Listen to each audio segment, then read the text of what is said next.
just to give you guys a perspective. As we head into the next game, Sandhawk is done and dusted. Ladies and gentlemen, it will be ERANGEL for the next 3 matches. And obviously, my first observation here is going to be, is UAE in now, or will we play with 9 nations, with 9 teams for the entirety of this Group A of the qualifier? We have no information for you as to why they did not join in the first game, so we cannot provide you with that. But at the same time, did I just already spot? I think I spotted their flag. So yes, we're going to be in with 40 players, very likely, as UAE are jumping into the direction of 70, and they are heading for an early fight against Bahrain, which might not be the best decision. Might not be. And then again, all of these teams should have an easy spot to dodge for. If we've only got 10 teams, honestly, there should always be another loose spot you can potentially take, especially this playing path. Even Zaki might be an option, even though that is too late for the majority of them right now. Rozhok is being taken, Pochinki is being taken, North Georgia Pole as well. Just Yasnaya being free. That to me is the only really surprising spot, as we have an Eastern Circle. Great stuff for your favorite team, for Lebanon, Definitely. as they will be in the very center of the circle. Definitely. Lebanon and Uzbekistan, the latter once again having the highest priority on really good spots in the zone. They will have to rotate a little bit this time, but they should be able to know that they get a lot of these, or can get a lot of these really good compounds in the middle of the current zone for free, simply because there's nobody on the map, pretty much. We at least have 39 players now. UAE is joining us with 3 of their players for now. Let's hope they will be able to join with a full squad soon, at least in the 3rd map. This is too much of a chance. This is too much of an opportunity to not at least try and fight for it. They already have a very strong uphill battle to fight, given that they are joining with 0 points.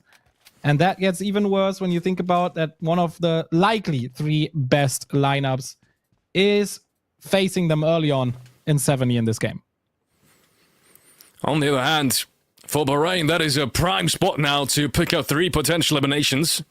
They will surely know as soon as they get the first knock, or maybe if UAE finds the first knock, they will surely know that it is only a 3-man team on the other side, and that no matter who gets the first knock, they will always be in a man advantage.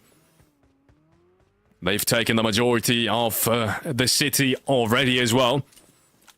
Oh, he needs to be a little bit careful. First knock is coming on through, and at the very latest, now it is known. It is only 2 players left alive. And for YD, we just saw they're having the cross towards church with an absolute massive position. Finds the first knock. Really good positioning. Really catches UAE off guard. This was... I mean, we didn't see the movement of the UAE player that got knocked, but from this perspective, it looks as if they played it almost a bit reckless.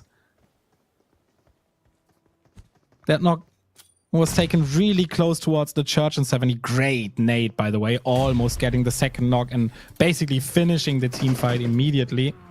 But Bahrain have to keep it slow, have to keep it on their side. Have to take it a bit slower here. Going for their own revive as one of their players got knocked. It's still a 4v3. They will still know that. And now that they have invaded the quadrant of 70 that UAE has chosen to loot, this is a fight that cannot be dodged anymore.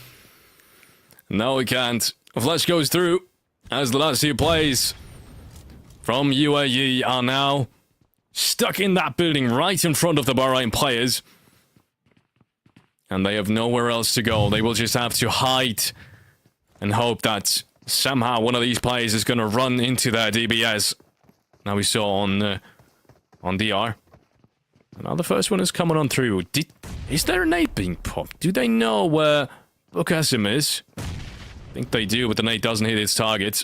Nexi now closing the distance as well. There's the first knock coming on through. It is a 2. We fall down to a 1v4 now. DBS in hand. Let's hope Bahrain, for any Bahrain fan, is not going to lose a player. First knock, though, goes the way of UAE. Doesn't matter. Next is there to trade it out. And Bahrain with a very easy pickup of 3 eliminations here in their own city, will surely fight this in the next couple of games as well. I don't want to kick anyone that's already on the ground, but I would say there was room for another DBS knock there. There was definitely enough time. Both players didn't really hit their shots here for a couple of seconds. But then again, does the second knock really make a difference? Does he ever have the time to go for a flush? Probably not. UAE leaving map 1 with 0 points as they hadn't joined. And then also leaving map 2 with 0 points. And we sadly have to say it. This is a 12 map qualifying group. And having 0 points on average after 2 of them, the chances are not great. No. The chances actually are incredibly slim for you to come back. But however slim they might be, to give your nation some amount of honor, some amount of, yeah, to some degree, legacy as well, you surely want to try, just for the off chance that you do come back. And I think what we all hope to see is them coming back with a full 4-man, especially, because there's a 3-man in this lobby. That amount of teams and that amount of isolated fights, it's going to be very tough for them to get anything going. Honestly, I think it's so interesting that Lebanon is the only team that chose to rotate further towards the center of the zone. I'm stunned that Uzbekistan didn't decide to go at least a bit more central, a bit more towards these high priority, partly even high ground spots around Yasnaya. It's interesting that they chose to stay where they looted once more. I think in Paradise it made perfect sense. In this game, I'm not sure if I'm the biggest fan of not rotating more towards the center. Maybe they're anticipating some hard shifts here. Maybe they are really, really scared, what we just pointed out. Maybe they just don't want to be involved in these early game shenanigans of some teams fighting really aggressively, such as Kazakhstan, team that we're looking at right now. But I'm surprised at how free the center of this second or soon to be second zone still is. Kazakhstan, we just saw them fight very early on. Let's see if that happens again. I'm not too sure with this circle. There's plenty of positions to be played, but despite that, I want to say less splits than I would have anticipated when I originally knew it was going to be a 10-team lobby, or even 9-team lobby in this case, for the second time from Phase 1 onwards. I thought it was going to be more space being taken from plenty of these teams, but then again, maybe that's my fault for thinking that way, because that also opens you up to a lot of potential breaches, and maybe space isn't even what you need. Maybe it's all about the plays, and we've said that before. I think the one thing that some of these teams will be taking away from the first game is keep all 4 players alive, and that's what we see so far. If it's your fault, we're both at fault here. I'm gonna say that. I also anticipated more teams. As I would have thought Lebanon and Uzbekistan would at least play a 2-2 split here in some sorts of compounds that can easily defend each other against a breach. But honestly, if I was the IGL of one of these squads, I would simply say I don't anticipate any breach in the first 12 minutes of the game. I just don't think it's gonna happen, because every team knows that the main objective, the main thing that you can never do in this lobby is die too early.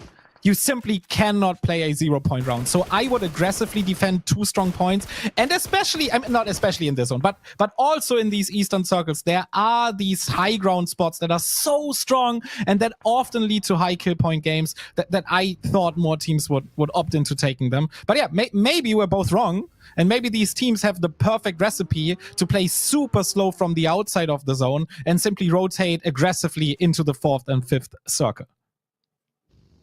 You can see players and fans from Turkmenistan hyped equally as you do head on to the next fight is Tajikistan against Uzbekistan. That is a quick knock against Tajikistan, if I saw that correctly. The flush has already gone through as well. Uzbekistan really wants to get more out of this situation. That's a good nade coming in, but it's not going to deal too much damage as he's still looking for him. He's got his 2 players as support on the ridgeline right behind him. That's a really good setup. Makes it almost impossible for Uzbekistan to make any sort of move.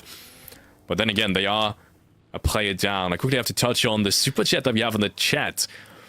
A7 donates $5 and just says Turkmenistan. That's I said it in the beginning of this. This is one of these scenes that you don't actually expect to be super PUBG Mobile. Have a super high PUBG Mobile affinity, but they do. There's a big community in Turkmenistan. So shout out to you guys, and I guess thank you for supporting IESF. Thank you so much. I'm just gonna add one more thing, and then I'm gonna stop. The fact that Uzbekistan opted in to not taking a more central compound in this game, which they could have done, actually ended up with them being breached early on. Because they stayed more towards the edge of the circle, where obviously a lot of teams are gonna come in, especially given that it was the western side of the circle in an eastern circle. So basically the side where everybody has to come in. And so it's like double counterintuitive, basically. Yeah. So if they stayed on the eastern side, the side that is always gonna be more free, I could understand them staying. But on the western side, I'm not the biggest fan. I think it was to be expected that they would have actually they wanted to play it defensively. You could see it in their actions, but in playing defensive, they opened themselves up for more aggressive moves against their squad. And that's going to be the last thing that I'm going to say about it. Let's focus on the play-by-play action for now. But I thought that was a really interesting observation. Good notice on your part. Palestine, next team rotating in over there. Very same match that we just talked about. Coming in through the deep western side. Straight across the field, rotates into Yas. The one city that I touched on in phase 1, not being looted at all. Not a single team opted to go for Yaz. I think partly due to the fact that everyone else thought it was going to be taken. Because honestly, it's a great city. You get enough car spawns. Usually you do. And with 9 teams or even 10 teams in a lobby, you can opt for some of these compounds towards the eastern, like we see in the distance, the heaven compounds, or maybe even towards the bridge to get some additional cars if you do not have enough. Which, once again, sometimes can be the only thing that kind of is a problem in Yaz. But either way, now, on the other hand, it is 2 phases onwards. We have 2 teams, maybe even 3 teams in Yaz. That's going to be an interesting scenario. Our job goes down. And if I were any of these teams in Yaz, I would definitely go for that one. I think this is one aspect of the game that is going to change more and more the more maps we're going to see from the same map. So if we're going to see ERANGEL a second time, it's quite likely that there's going to be a team in Yaz, if the plane allows for it, obviously. If we're going to see it a third time, probably loot spots will once again change. And then when we see this group for the second time, I guess the loot spot meta will be much more condensed. It will be much more clear who's going to go where.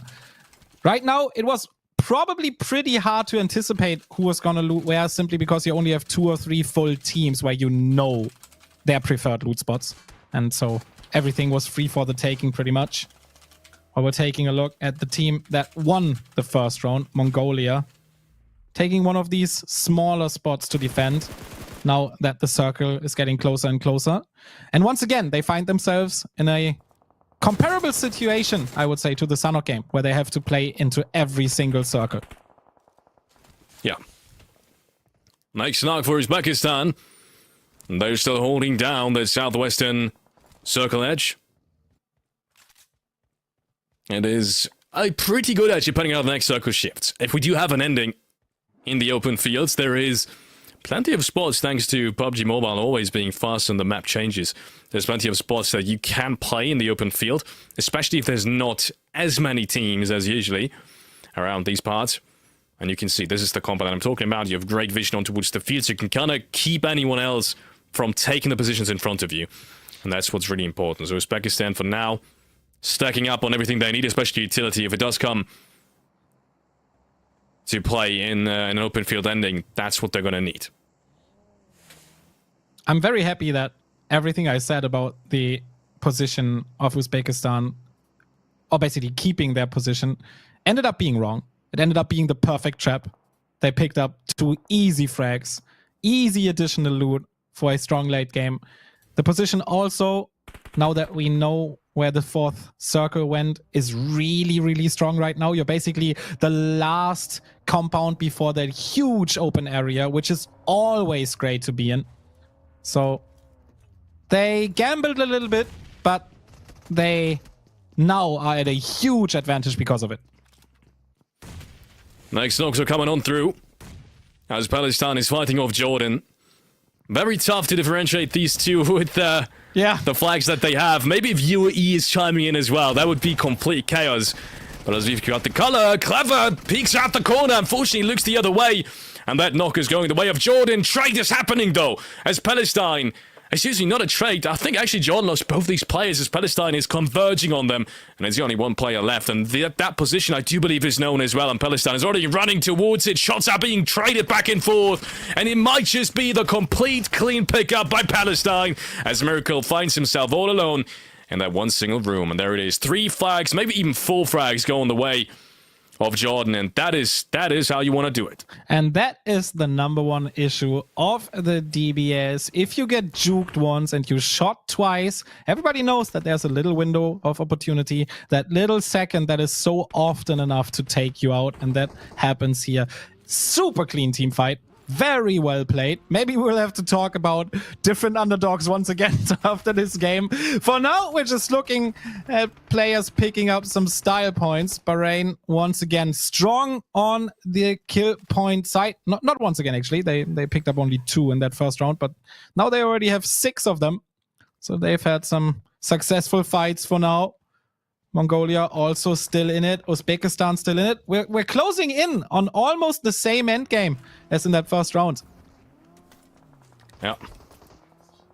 Let's see if Bahrain can make something work this round with 4 players in the late game. They've already gotten 7 frags, which is what we expected from them coming into the second match as well. That's what they were missing in the last game. Then again, they didn't really have the opportunity to do so. Be reminded that is the full lineup coming in from Brute Force, the ones that literally just took home $70,000 in the PMSL EMEA qualifier. That's the kind of amount of experienced players that you have in an IESF Asian regional qualifier. And there we have them on the screen again. Frizzer, one of the absolute top fraggers for all this team, always very dangerous as they engage the second team up towards the top of the hill. More nades are coming on through. It looks like it's a pretty isolated fight again, which is exactly where Bahrain has their advantages. Oh. Alization of the team eliminated. Lebanon goes out as well. Down to 7 teams as Bahrain clears out that east side. And Palestine trying to make their way in. But even they will be caught off guard by not only Kazakhstan, Bahrain, but also the rest of the teams playing in Yas. Bahrain in a difficult spot right now. It's a bit better considering that there's a knock player to their north, but they will have to somehow make it out of here against a team that is very efficient in not letting that happen. Kazakhstan is on the hunt for Bahrain, repositioning the vehicles here for a moment to dodge potential nades coming in. They never came though, because Kazakhstan is on the way towards the edge of the circle. Really nice smoke play here, covering himself on the roof against the potential snipers out of Yasnaya. And that gives him the option to rain fire on Wassam and everybody else who's also immediately dodging away. So many potential fights not happening just until now though, because Bahrain has now walked into the trap of Kazakhstan and they are still not safe. They can they even go for this rest? Blue zone already moving. I think it's gonna be just fine. No, actually stopping it again. Stopping it again. No, he's gonna carry him. All right. Okay. But where to go from here though? Wow, look at this. Kazakhstan. They might just play this aggressively. They don't want to let Bahrain get this knockoff. I'm back up on that feet. You can see Punch already grabbing angles, which is kind of dangerous to some degree because, sure, maybe you deny them the rest, which they didn't in the first place, but also if Punch does get traded, and that is a good opportunity for Bahrain to actually get that fight going, then he's not going to get picked back up, right? The rest of the team is already in the compound, so Punch has to be very, very careful of being spotted here. Yes, he's got a good angle, but don't be overconfident. We said it before. If you do want to close out these games, and they've got 0 frags so far, you need all 4 players left alive. Puncher took one down. That's the perfect start to this fight. Immediately gets the flush as well. And there's the next one. Bahrain without any chances in this situation. Only one of their players left. Things went south really quickly as they went north.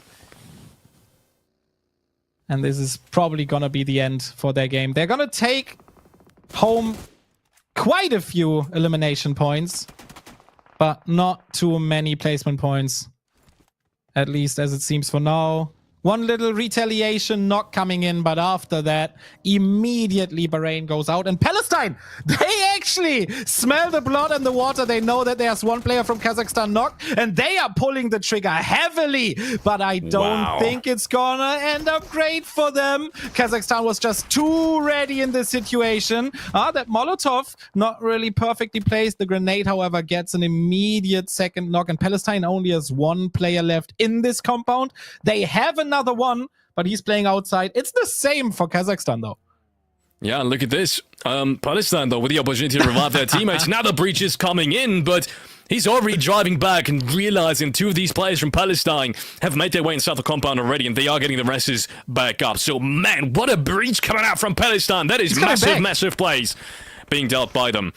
Good shots from the distance. Puncher, though. Now the breach comes on through. They don't want to give up their teammates. Immediately gets the first knock. One player dies towards the blue zone as well. And it's only Vasyam in this compound. Suddenly the situation has turned around again. But honestly, none of these teams are going to win this round now. They've literally eliminated each other because of this fight. Wasim still tries to make it work. Out of ammunition. Hops through the car. Oh, that is one hell of a play, but he still gets taken down by Puncher with a DBS. The shotgun rains once again as man, that was one hell of a play, and Palestine almost make it work. Oh, and we jumped straight to the remaining 1v1 of this fight in the end that Kazakhstan actually won. That was surprising. They changed their idea twice in the process of just the end of that team fight. Palestine coming into the compound with their last player. Kazakhstan also coming to the rescue, driving away again, coming back, and still ending up winning that fight. I can only imagine what would have happened had they been a little more decisive in their first attempt. I think they could have maybe gotten out even stronger, but I mean, they are still 3 men strong. So they still somehow managed to get those reses through. Must have been just in time with the blue zone closing in. And now they are in the final 5 teams of the game. And once again, Uzbekistan is also there. I thought that net was going to be perfect for a second, but doesn't even matter. He's going to bleed out anyway as Klaus gets another one. And there we have it. Your underdogs, Turkmenistan, making it into late game as well. Even as a 2-man, they might still be dangerous. There's only a solo right behind them. If they know of him, if they can clear him out, they've almost secured a top 3 placement as safely as anyone. Because I think Uzbekistan is not going to make it in. I think Mongolia is going to have trouble against Kazakhstan rotating on in as well. But that's really going to depend on the next circle shift. Because for now, they've got the best position.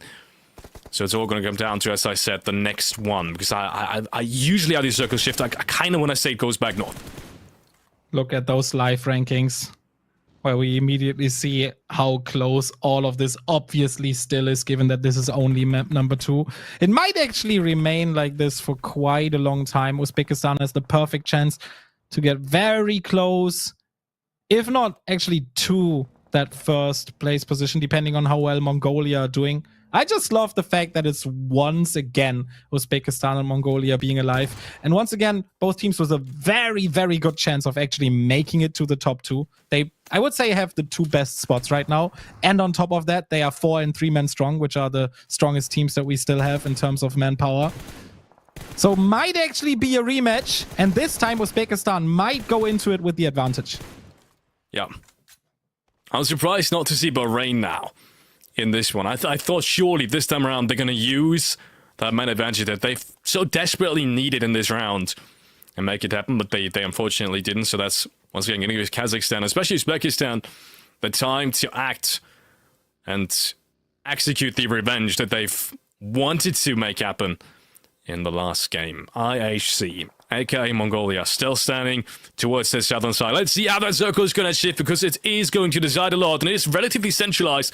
I think one of the Mongolia players almost already inside. You can see the dip right in front of them. That is playable, but at the moment, it isn't, because Uzbekistan is still alive. So, difficult scenario for Mongolia. That's what I was talking about. Both these teams have to kind of fight each other in order to get a spot in the next one. Yeah, this was actually a really good shift for Mongolia, because Uzbekistan basically has only one choice, and that is trying to play into Mongolia now. Mongolia, they can stay within these dips that we're seeing right now, while Uzbekistan could basically only drive into the middle of the open field to play around their cars and smokes. And that's apparently not something they want to do just yet, given the amount of energy they are putting into this aggressive attack against Xyle.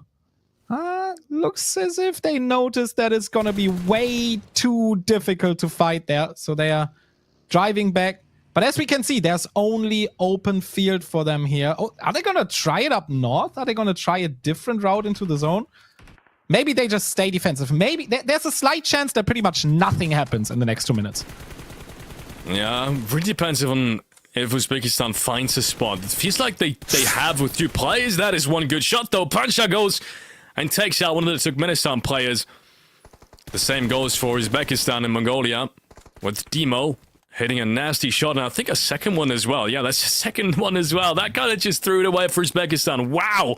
Demo absolutely sitting down some of these players on that eastern side. There's a really aggressive push coming on through. Has to be careful. And look at this Mongolia. They don't want to wait. They want to act on this knock that they've just gathered, and that flush as well, because Uzbekistan, they are down to 3 players, as we said, and they are damaged as well, and they've taken the ridgelines close to them to potentially make something work. Now it comes on through, but so far, nothing really happening. And there could not be a better visualization of what we've just spoken about in the break between Game 1 and Game 2. It is once again Uzbekistan simply being too afraid of pulling the trigger, even though they know they have the advantage, and even though they know that all the other choices other than fighting against Mongolia are worse than fighting against Mongolia. And they get punished for it so hard. Mongolia actually just taking them apart right now. Uzbekistan with 0 good positions to play. And they are out right now. And they only got the 3rd place, even though they were the last 4-player team remaining. And we can once again speak about playing too scared. And this is a perfect example for that. But also, Mongolia are playing almost too aggressive, but it still works out for them. What a push! They originally had a knock and a flush, and that was all they really had to make this work. And they did it. Such a tough push to actually rotate around there and just fight them head-on, despite them not even having anything to work with. There was a single dip in front of them, nothing else. Mongolia still decides to breach that edge, knowing they cannot coexist. And look at this. As a result of that, they clear at the edge, they get eliminations, and also most likely secure the round. One last player, Pancha of Kazakhstan, who did a really good job being the last man standing. But no chance in the end. And it is Mongolia all over again. And I can only repeat, if you go into a best of 12 scenario where only the top teams make it through, you better come out the gate guns blazing. And they sure did. They had to fight so much again. They had to rotate in so many different instances once again. And they made it all work out in the end. 17 points added on top of the 18 that they had already. We don't have to wait for the full match statistics here to tell you that that will equal 35 points. It's not gonna be enough at all, obviously, to secure them anything just yet. But this is the start that every team needed and only Mongolia got. Oh yes, that is a showing as well. I want to touch on that very last kind of winning play they did against Uzbekistan, because wow, if that doesn't go to show you that these guys have not only the confidence to win this tournament and potentially make something happen even after that, but also in terms of respect for the enemies. I don't think they have any at the moment. They were in a disadvantage to make that push. Then Demo comes in not only with a knock but a flush as well, and then to decide, hey, we don't even have anything to pull up on. We have a single dip, that's it. I'm still going to rotate there. I'm still going to take the only one and to pressure them out of the zone. That is something that you don't really see that often. They really took initiative of the round and took control of it. So heads off to Mongolia at the moment. By far the strongest team. I know it's very early in the tournament, but so far, I mean, wow, even if they wouldn't have secured their round, even if they would have been taken out against Uzbekistan, I still would have said that is one showing from Mongolia. It's impressive. It's just impressive, and it was pretty much an exact replay of the Sanok game, because also once again Kazakhstan had to play so proactive, and they once again did it so well and so successfully, and they will remain rank 1 and rank 2 for a reason. We're seeing their fight here against the remaining players of Palestine, which was a bit funny. This situation in particular with the that little... was nasty. Like, that would have worked. Yeah. But it was a nice little dance. Around the car and actually through the car at times. And then the last player of Kazakhstan actually making it to the top 2 for his squad once again was also really, really strong. Here we can see. I'm so sad for Uzbekistan, almost. Even though they brought this all onto themselves by simply not playing proactive enough, it's a bit sad for them, and I can only imagine how unhappy they are with their performance, given that they had pole positions, 4 wins twice in a row now, and fumbled the ball even more in the second game than in the first. Yeah, it's gotta hurt. It's gotta sting, as you said. Knowing you could be in the position that Mongolia is in right now in terms of points. Sure. No matter if they would have run the round or not, I think we still would have said Mongolia looks a little bit stronger, because sometimes you don't even need to necessarily close out these games because there's so many small variables that you can't really control to still be the best team. Right? And we said the same thing about Bahrain or Kazakhstan, surely at some point in the qualifiers that we've seen so far. But for Uzbekistan especially, since we know they're not necessarily coming into this game as favorites. Yeah. And that's the big part. You only get a certain amount of chances at a win. And these were 2 massive chances, and they unfortunately just couldn't do it. And that's the sad part. Who knows what the rest of the games today will show us for them. But these zones have given them a lot to work with, and they've played them perfectly so far. So let's see if the late game is going to be more kind to them in the remaining 4. Sometimes you don't have to close these games out, but it's sure better if you do. And I would argue that Mongolia now got 2 wins that they shouldn't have gotten, while Uzbekistan gave away 2 that they potentially should have taken down. Well, they will have some time to recover from this, and we will give you just that time as well, as we're heading for a short break.